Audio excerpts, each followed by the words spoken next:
So, welcome to another episode of Spike Chats. I'm Rene, and we have a very special guest with us here today.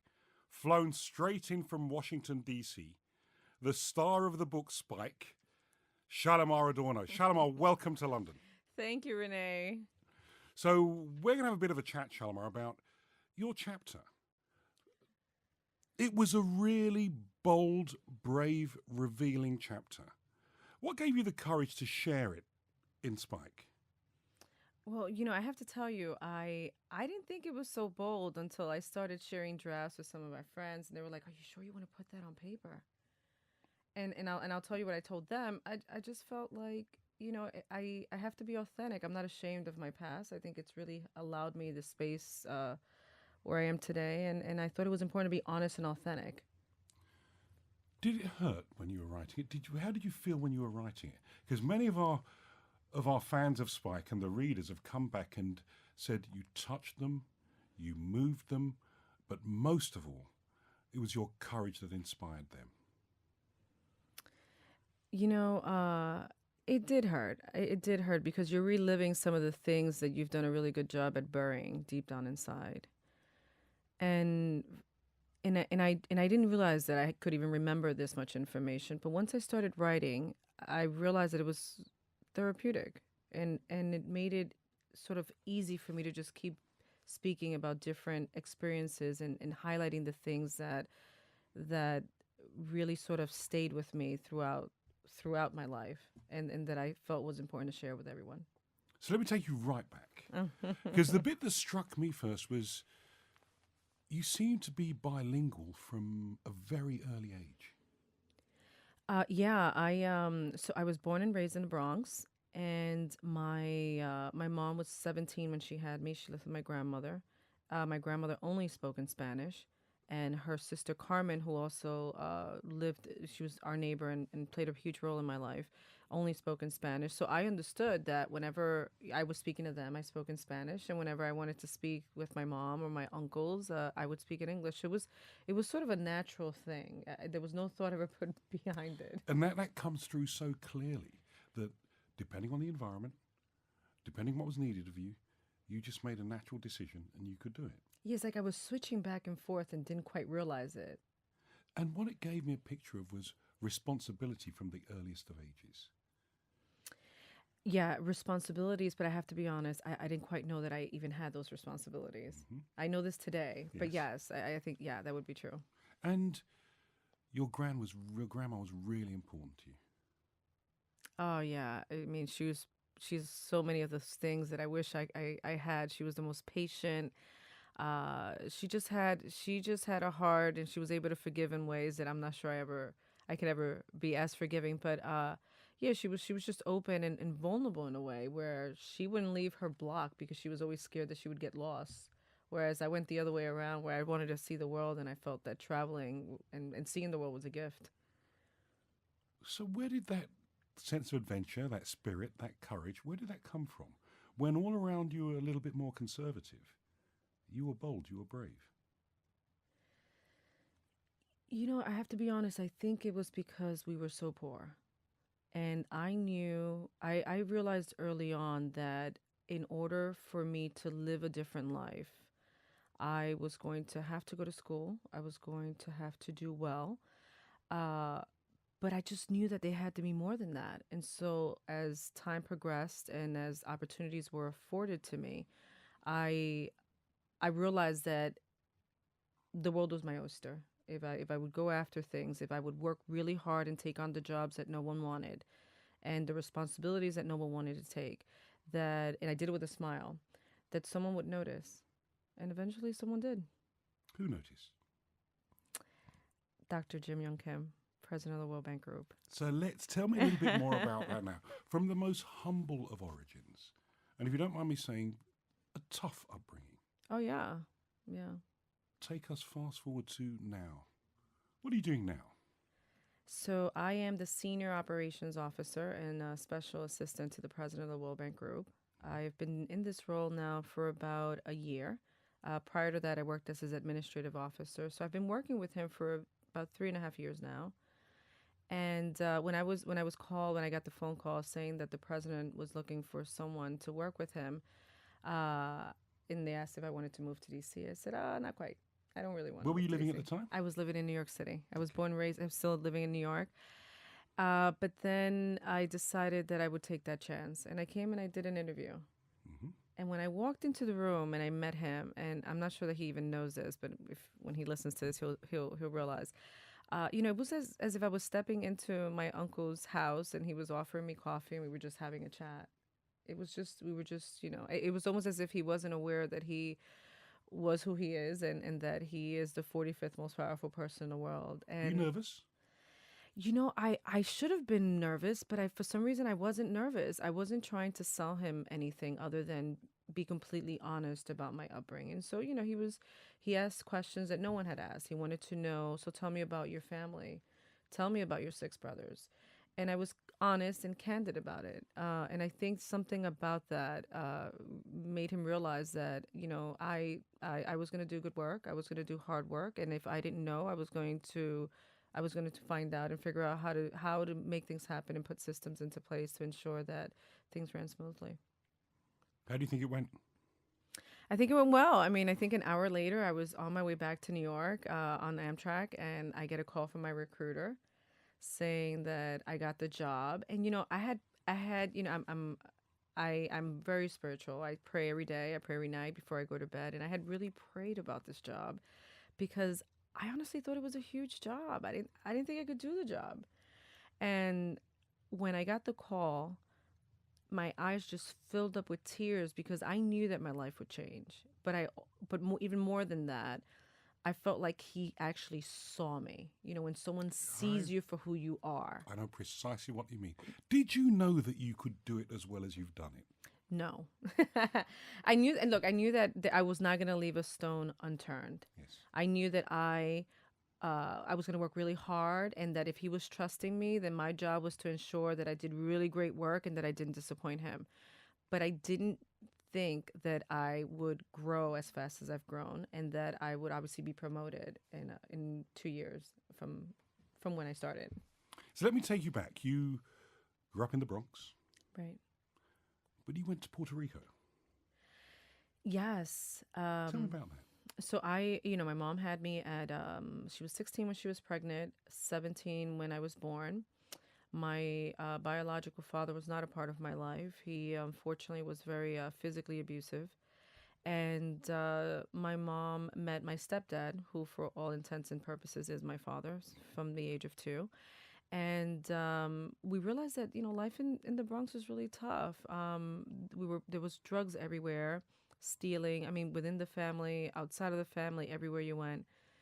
And my parents just decided, we just want to see. Let's just give it a year. Let's just go back and be with family, and try and see what living a different life can do for us. And so when I was 10, 10 and a half, we moved to Puerto Rico, and we lived there for about a year and a half. How did you find that? I've said this before, but I have to say it's probably the year. I mean, that year and a half was the best year and a half of my entire childhood. I mean, Why? I, Why?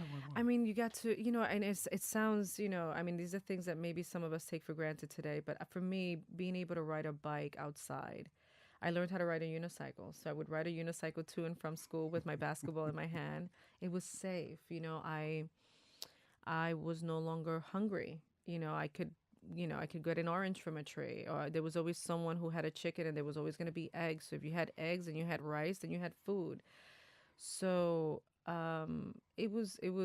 it just showed me that the life that we were living in New York was a really hard life, and that there was more outside if I actually reached for it. And in this case, my parents made a decision to move and stay there for about a year and a half. What did you learn from that experience in Puerto Rico? You know, again, look, I lead a life of faith. I think that I learned that, that sometimes we're faced with challenges, and we're faced with things that seem unsurmountable, like you just can't get over something, but that you'll be all right. You'll come out on the other side. And I think that part of what I mean when I say that we no longer hungry, it wasn't because we had a lot of anything, but we had family, we had support, we had love. I felt love there. I wasn't worried about how am I going to get to school without being shot, or I have a bike that I can only use in my mom's living room in the apartment in the Bronx because we couldn't do that in a park in the Bronx at the time. Family's never left you, has it?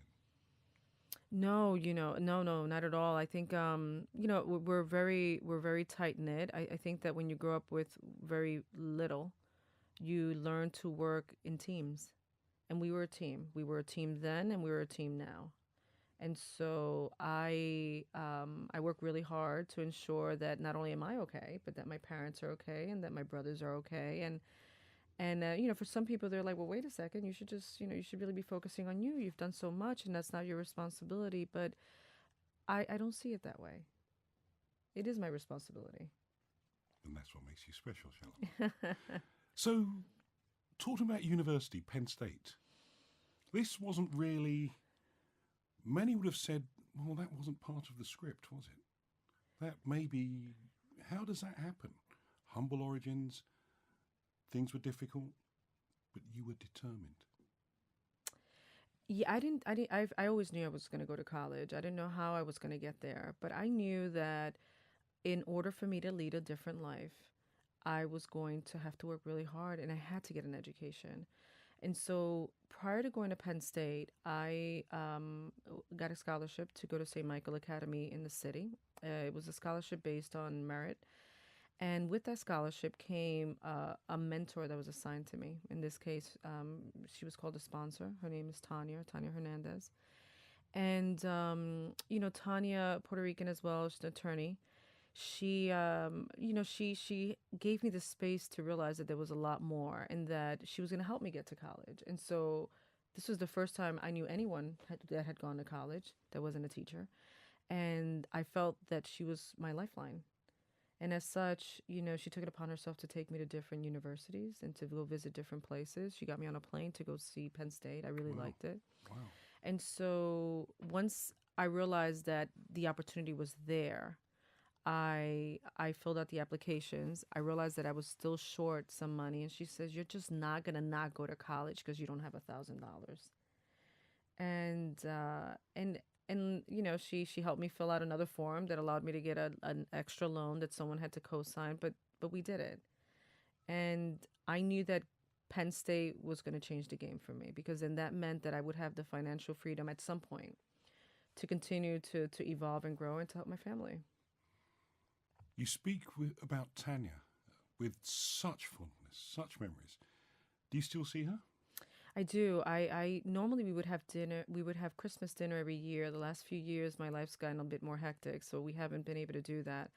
A few months ago, she came to visit me at the bank, and she's one of those people that even if we don't speak for months, if I need her, she has always been there for me. And I don't know that she really understands that she absolutely changed my life. And without her care and her intention to just be a good mentor, I wouldn't be here. It kind of in the same way that you're a mentor to so many other people. It's a lifeline that you just can't put a price on. And it really changed my life. It really did.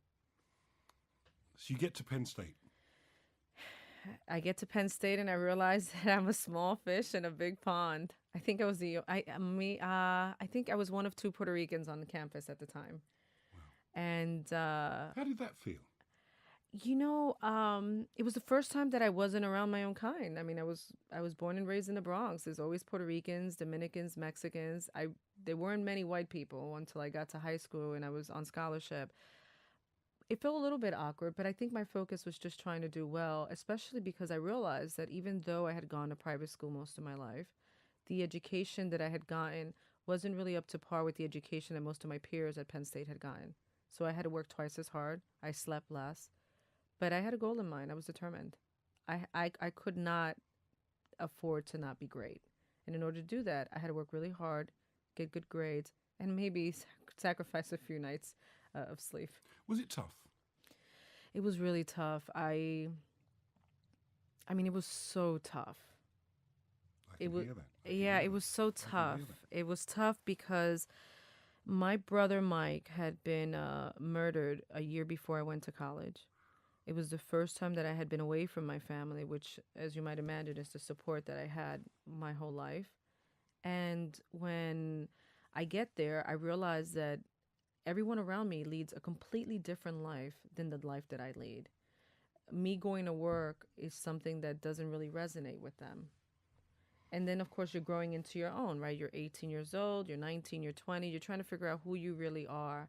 And all those changes are happening while my parents, who I had helped financially from the age of 12, no longer had my help financially. So I was still struggling with where I was at the moment and the life that I had sort of left behind. And so I was constantly dipping into both worlds, ensuring that I would get extra loans so that I can send money back and my parents could eat.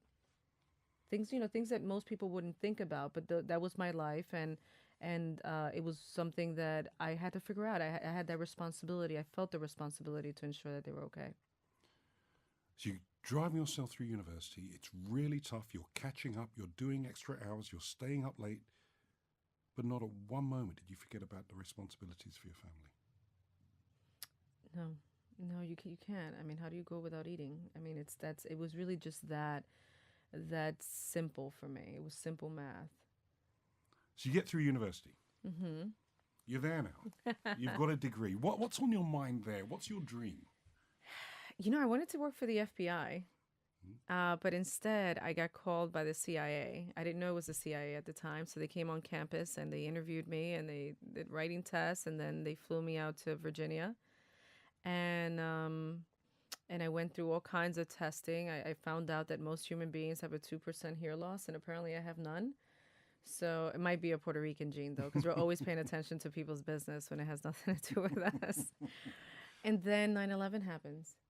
And all of a sudden, there was no job for me to go into. They needed people with other specialties. They needed people who spoke Urdu or Farsi. And I knew none of those languages. How did that feel? Rejection before you've even started. I mean, it felt like a stolen dream. I mean, the CIA in my mind at the time was something that I really thought I wanted to do. I think after losing my brother in such a horrific manner, I felt like I wanted to go into a career that would allow me the space to feel like I had some semblance of control of what was happening around me. So it was tough. It was tough for me. It was tough for the nation at the time. So a lot of changes. But you got yourself going. I did. I got myself going. I started working at a fashion company that would they would actually fly me to different places to figure out what the next style was going to be. And I would just go shopping. And it's first time I had a passport, first time I had gone anywhere, first time I had left the United States, and I was doing it by myself. And I guess thinking back now, I probably should have had some hesitation, but no. I mean, the world was my oyster. I was excited and I was happy to be there. And I knew again that that was just one step in the stepping stones that I was trying to take to really get to where I wanted to get to. And I'm saying that without really realizing what that place was. You knew you were going somewhere. You knew you had a goal. You knew you had a dream. Mm-hmm. Did it crystallize itself, or did that matter? I had a lot of faith, and I knew that if I didn't get that other opportunity with the government that I wanted, and that I was in this position, that I was meant to grow from this. And that's sort of what's always allowed me to live in that moment, do the best that I can, do a good job, and then move on when it's time to move on. So you've done the fashion thing. You've traveled Yeah. around. You've done it. What happens next? Then I eventually I landed at a structural engineering firm because when I first went to Penn State, I thought I wanted to be a plastics engineering major. I have six brothers. My dad and my brothers were always working on cars, and I thought I wanted to be a designer, interior designer of cars. At the time, I think Ford had five of the seven women who did this working for them, and I just wanted to do that. I think it was important for me to continue to feel like one of the boys, because at home I wasn't treated any differently just because I was the only girl. Mm-hmm. I got under the car, and my dad was like, "You want to drive this car? Then this is the skateboard. Put your back on the skateboard, get under the car, and figure out how to do that oil change." So I wanted to do that, and then I realized when I got to Penn State that that wasn't what I wanted to do. So after 9/11 happened, after the job that I wanted didn't sort of come to fruition, I went into this structural engineering firm where I worked on marketing. And that was a place that I learned a lot, really just on how to use a computer. Because at the time, this is like 2001, we weren't as advanced as we are today in 2018. So I did that. Then I went into investment banking 3 years after working there. And that was a bit of a game changer for me working at. I worked at UBS. I worked as an assistant to the head of the Latin America group. Really tough guy. How Tough tough? as tough. How tough? How He tough? was a tough guy. He's really really tough. But I have to tell you, I owe many things of who I am today to him. And he may not know this, but he took no prisoners. He didn't mind having tough conversations when and if necessary. English was his second language. So at times he used that to his advantage to send out emails and have conversations that probably weren't appropriate for the workplace. But he did it with the goal of getting it done. And he taught me what it really means to be in the driver's seat. Because as a woman, most most people would think that you walk into a room and you might be intimidated by a room full of men. I refuse to think in gender. I don't think in gender when I go into a room. Things need to get done and I get them done. But I really feel that I learned that from him because he didn't think of himself as someone didn't who wasn't a US citizen and didn't speak the language really well. He just went in there and he got it done. So this gender thing, it's fascinating because I've worked with you, I've seen you, and you're dead right in what you say. I don't see you adopting any different sort of stance than anyone else. It's we're all here to get things done, so let's respect each other and get. Right. Have you found yourself in situations where, with the whole Me Too movement that's around now, have you found yourself in difficult, awkward situations as a woman? I have, as a woman, as also as a Puerto Rican woman.